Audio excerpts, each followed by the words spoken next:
क्योंकि जिसको ये ज्ञान हो कि पूर्ण ब्रह्म परमात्मा और से, कोई ब्रह्मा को मालिक माने, कोई विष्णु जी को भगवान कहे, कोई शंकर जी की उपासना में लौलीन हो रहा था। मैं उनसे बात कहूं, मेरे सिर पर आवे, मुझे अच्छी मंदी बात कहें ये भोले भाले जीव।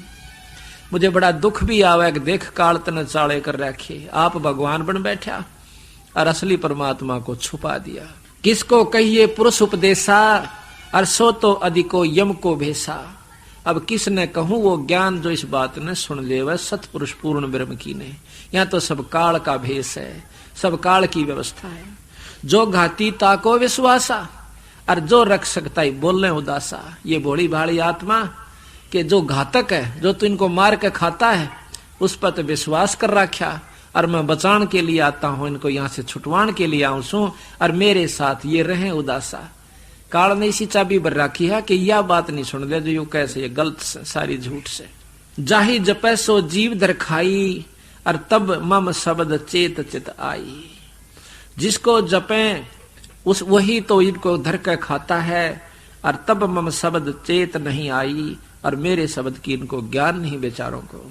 जीव मोह वश चिन्ह नाही, तब असभाव उपजी ही माही। बंदी छोड़ कबीर साहब कहते हैं कि मोह के वश ये जीव मेरी बात को नहीं समझ पाए, फिर मेरे मन में ऐसा आया कि इस काल के 21 ब्रह्मंड का आग लगा दूं, इसने कति खत्म कर दूं, और अपने जीवों को सबको ले जाऊं। कहते मोहवश जीव मोहवश चिन्ह नाही, मुझे पिछाड़ नहीं पाए, और तब असभाव उपजी ही माही। तब मेरे हृदय में ऐसी भावना उत्पन्न हुई क्या कि मेट डारूं काल शाखा, और प्रगट काल दिखाव हूं। इस सारे ढमढमे ने खत्म करके और 21 ब्रह्मंड तक को, और काल में पकड़ के इन जीवों को दिखाऊं कि यू सब वो दुष्ट आत्मा जो तुमने बांधे बैठा है।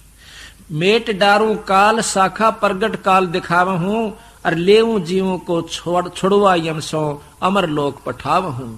फिर के कहे यही कारण रटत डोलो, सो नहीं मोह कै ची नहीं। यही कारण मैं फिरत डोलूं, जिन जीवों के लिए मैं घर घर घूम रहा हूं, ये मेरी बात न सुनते तक नहीं। अर्नो का नहीं वेद में न्यू लिख रखा, गीता ये बतावे, महाभारत में ऐसा लिखा है, 18 पुराणों के प्रमाण देते हैं। अरे भले पुरुषों, ये सब के सब काल व्यवस्था के हैं, तुम समझ नहीं पाए इस बात को। बंदी छोड़ गरीबदास जी का क्या आवश्यकता थी उन्होंने अलग से ग्रंथ लिखने की? वो भी कह जाते कि गीता श्रेष्ठ है, इसी का ज्ञान बहुत है, उससे न्यारा ज्ञान कहां से लाएंगे। लेकिन उन्होंने गीता भी लिखी, रामायण भी लिखी, महाभारत भी लिखी, जो लाखों वर्ष पहले की थी, और साथ में वेद भी लिखे, पुराण भी लिखे, शास्त्र भी उनका सार लिखा इनके अंदर। ये न्यू लिखे कि उनको प्रमाणित किया कि कहीं इन्हों ना सोचे गरीबदास तो एक साधारण सा जाट था, इसने क्या कहानी बेरा था। इस बंदी छोड़ने उस भ्रम को दूर करने के लिए कि कल ने न्यो कहेंगे वो तो अनपढ़ था, उस अनपढ़ ने और वो पढ़े लिखों के जो कि शास्त्र और संस्कृत विद लोग थे, उनके सामने जो उन्होंने याद था, जो ग्रंथों में लिखा हुआ था, वो भी ग्रंथ साहिब में लिख रखा, और फिर उससे न्यारी वो लिखी आगे की कहानी सतलोक की, जो कि इन शास्त्रों में नहीं थी। तो इस बात से हमारा पक्का विश्वास हुआ, जब बंदी छोड़ने लाख वर्ष पहले की रामायण और महाभारत लिख सकते हैं, और वह ज्यों की तो उन शास्त्रों में मिलती है, तो आगे की जो सतलोक की बात भी सत्य है। तो यहां कहते हैं कि यही कारण मैं रम्मत डोलो, सो नहीं मोके चीन ही, और काल के वश पड़ कर जीव, और तजे सुधा सो विष पी वही।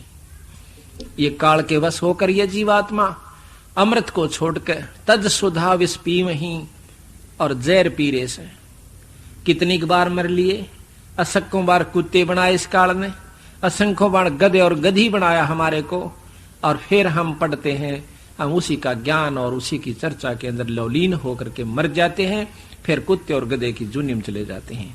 काल की व्यवस्था 3 लोक 21 ब्रह्मांड तक जैसे कर्म जीव करेगा वैसे फल भोगने पड़ेंगे। ये गीता जी का सर्वोत्तम ज्ञान है और बिल्कुल सत्य है। बंदी छोड़ भी यही कहते हैं कि पावेगा अपना किया रे, भोगेगा अपना किया रे। तो ऐसा क्यों ना करें जो कि यहाँ काल से छुट जावे, हम इन 3 लोक में बहुड़ कावे को ना, ऐसी व्यवस्था कर लीजिए वो भी कर्म है, वो भी आपका अपना किया होगा। उसकी अनुसार आप जाओगे सतलोक में, और इस करने अनुसार आप जाओगे स्वर्ग में। स्वर्ग में अपने किए हुए का भोग भोग कर वापस नरक में, नरक से फिर लख 84 में। ये ऐसे रहट के कुएं की तरह तुम घूमते रहोगे। गरीबदास जी महाराज कहते हैं, ये रहट का कुआ लोई कि यहां भक्ति करी, भक्ति के साथ साथ 3 लोक की व्यवस्था में खोटे कर्म भी पहले बन जाते हैं, वो भी भोगने। तीर्थ पर जाते हैं। अभी आपको सुनाएंगे आगे धर्मदास का वर्णन कि किस ढंग से इस जीव को उलझा रखा है धर्मदास, ये समझ नहीं पाता बेचारा। इन भोली भाली आत्माओं को उसी शास्त्रों के जानने वाले, जिन्होंने बेचारों ने ज्ञान ही नहीं कि बंदी छोड़ से 3 लोक के शास्त्रों से ऊपर भी कोई शक्ति है, वो इन्हीं शास्त्रों का प्रमाण दे करके इन भोली आत्माओं को अपना ज्ञान प्रचार करके वो साधन बता देते हैं। किसी को कहते हैं तीर्थ पर जाइए, किसी को कहते हैं व्रत रख लीजिए, किसी को हवन और यज्ञ तक की सीमित करके उसको कहते हैं कि तुम मुक्त हो जाएगा। बंदी छोड़ कहते हैं ये रास्ता मुक्ति का कोना है, ये कर्म बनाने और बिगाड़ने का है। यही सोचत चित कीन हूं पुरुष वचन अस नाही, और शब्द परख दृढ़ के गह त ले पहुंचा हूं ताही। अब कहते थे ना सतगुरु महाराज के एक बार ते मन में आया कि इस काल के सारे खेल ने खत्म कर दूं, इस ब्रह्मांड को समाप्त कर दूं। लेकिन फिर ये आया कि सतपुरुष का वचन नहीं है, ये आज्ञा नहीं है, और हमने ही इनको ये लोक दे रखे हैं, और हमने ही इनको, इसने हमारे से तपस्या करके लिया था तो हमने इनको दे रखा है, इस करके हम इसको अपना वचन भंग नहीं कर सकते। लेकिन जो मेरे ज्ञान ने समझ के और मेरे नाम को, सार नाम को ले लेगा, उसको मैं सतलोक भेज दूंगा। फिर ये काल कुछ नहीं कर सकता, ये नियम है। तो जब तक हम नियम नहीं अपनाएंगे तब तक हम कामयाब नहीं हो सकते। जब तक हम 3 लोक के नाम जाप करते रहेंगे, ब्रह्मा विष्णु महेश के, से कितना बड़ा योगी हो, कितना बड़ा साधक हो, हम सतलोक नहीं जा सकते। क्यों नहीं जा सकते? क्योंकि इनके नाम के जाप का केवल स्वर्ग तक की प्राप्ति है। योगी योग द्वारा, साधक नाम द्वारा, जो संत मार्ग पर, ऋषि मार्ग पर लगे हुए हैं, कुछ यज्ञ हवन करके स्वर्ग इंद्र की पदवी प्राप्त कर लेते हैं। कहते हैं इंद्र जो है अपनी पदवी भोग के फिर गधे की चुनी में जाता है।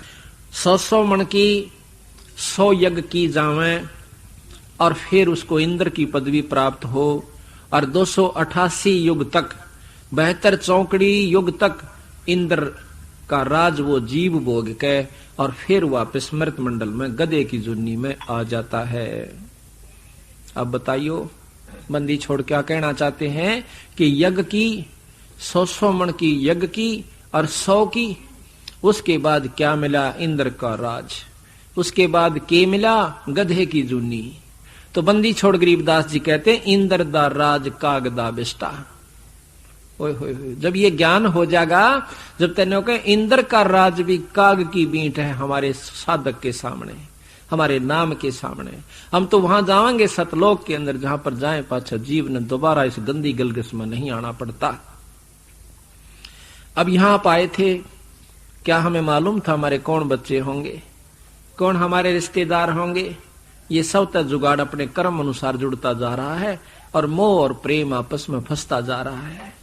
इसी प्रकार इन कर्म अनुसार जो हम बता रहे हैं, जो हमारे बंदी छोड़ का असली मार्ग है, इन कर्मों के अनुसार आप सब तक वहां पर पहुंच जाओगे। इन कर्मों में लगे रहे, नियमित लगे रहे, तो आप सतलोक चले जाओगे।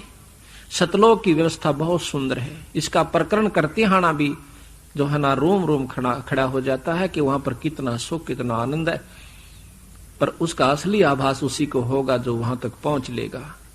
महाराज कहते हैं ब्याही से कुंवारी मिली और फीके पड़ गए बैन, ब्याही से ब्याही मिली फिर मिली सैन में सैन। अब कुंवारी लड़की को ब्याह शादी हुई लड़की अपनी वहां की बात बतावे तो वह मुंह का नहीं देखें जाएगी, और जब 2 ब्याही लड़कियां आपस में मिलती हैं तो उन्हें बोलने की आवश्यकता नहीं पड़ती।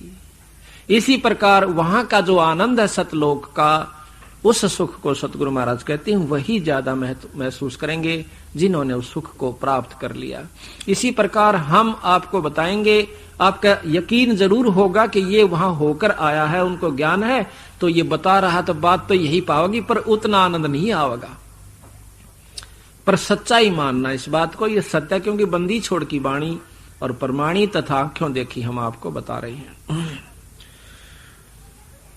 तो सतगुरु महाराज ने कहा कि काल के अधीन होकर ये जीव अमृत को तज के विष से प्रेम कर रहे हैं। बंदी छोड़ कबीर साहब कहते हैं कि मैं इनके पीछे पीछे फिरता हूं, मेरी कोई बात भी नहीं सुनता। जब ये देखा कि मेरी कोई नहीं सुनता तो विचार आया कि किसी तीर्थ पर जाकर बैठूं, वहां भगत जन यानी पुण्य आत्मा ईश्वर प्राप्ति के लिए भ्रमित होकर के आ रहे हैं ब्रह्मवश, लेकिन वहां कुछ प्राप्त नहीं कर पाते, वहां पर कोई तो सुनेगा। फिर उन्हें सोचा कि मैं बैठकर वहां अपना ज्ञान बताऊंगा। गरीबदास जी महाराज कहते हैं कि मेले ठेले जाइयो, मेले बड़ा मिलाप, और भाई पत्थर पानी पूजता कोई साध संत मिल जाते। कि इन समागमों में तीर्थों पर जाइएगा, हो सकता है आपको वहां पूजा पाठ पत्थर पानी पूजते हैं कोई ऐसा संत मिल जाए जो आपके कर्म न बदल दे, आपके जीवन न बदल दे। और इसलिए नहीं कहा कि आप वहां सिर्फ नान की खातिर जाइयो। ये कहते हैं कि मेले ठेले जाइयो, मेले बड़ा मिलाप, और भाई साधु संत पत्थर पानी पूजता न कोई साधु संत मिल जाता, हो सकता है कोई सतमार्ग दर्शक आपको मिल जाए। तो बंदी छोड़ कबीर साहब एक साधारण से भक्त का रूप बनाकर वृंदावन में चले जाते हैं। उधर से ये धर्मदास लाला जी ब्रह्मा विष्णु का उपासक अपने पूर्व गुरु रूपदास जी द्वारा बताए गए मार्ग अनुसार, साधना अनुसार उसने बताया कि 68 तीर्थ नाले और एकादशी का व्रत करया कर, और गीता जी का पाठ किया कर, राम कृष्ण शंकर का जाप किया कर, धर्मदास तुझे स्वर्ग प्राप्ति होगी। धर्मदास जी अपने पूर्व गुरु रूपदास जी की उस वाणी को सुनकर आज्ञा अनुसार अपना भजन साधन करता हुआ और वृंदावन में गया हुआ था।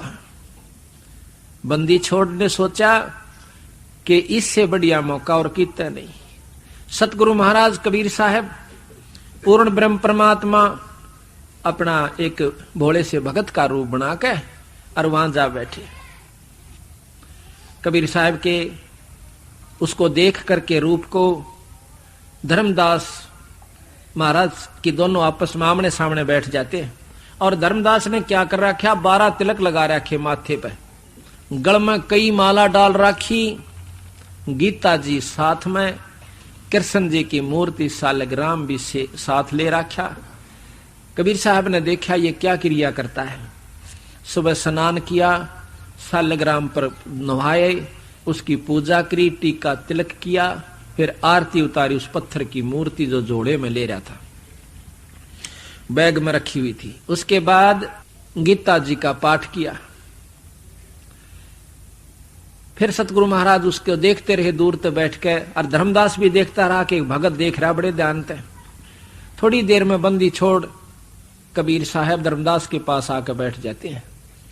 उसको कहते हैं धर्मदास को, हे महात्मा, हे वैष्णव वैरागी, मैं बहुत घूम लिया हूं, मुझे सतमार्ग नहीं मिला, कृपा मुझे बताने की कोशिश कृपा कीजिए ताकि मेरा जीव कल्याण हो जाए। कबीर साहब कहते हैं धर्मदास को, वो परमात्मा अपने बच्चे को निकालन की खातिर काल से सुलझाने के लिए किस ढंग से अपना जो है दाव लगाते हैं। क्योंकि उन्हें सोचा कि अगर मैं इनसे सीधी बात करूंगा तो गीता का जानने वाला बहुत बड़ा विद्वान है, बिरानी क्यों बात बनावेगा।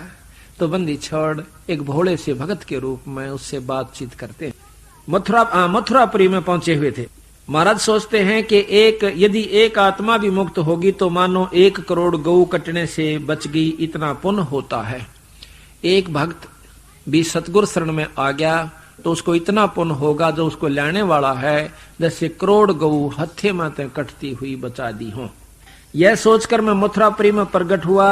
वहां एक पेड़ के नीचे बैठ गया। बहुत से भक्त आए, बहुत से प्रश्न उत्पन्न हुए, परंतु हिंदू तो राम और कृष्ण शिव आदि के अलावा और किसी की बात सुनने तैयार नहीं, और मुसलमान भाई अपने धर्म के खिलाफ एक शब्द भी सहन नहीं कर सकते थे। इस तरह जो जीव किसी से नाता रखता था तो दूसरे की बात ऐसी लगती थी जैसे किसी ने गाली दे दी हो। सच्चाई बात को भी ऐसे महसूस करते हैं जैसे इन्होंने बहुत बुरा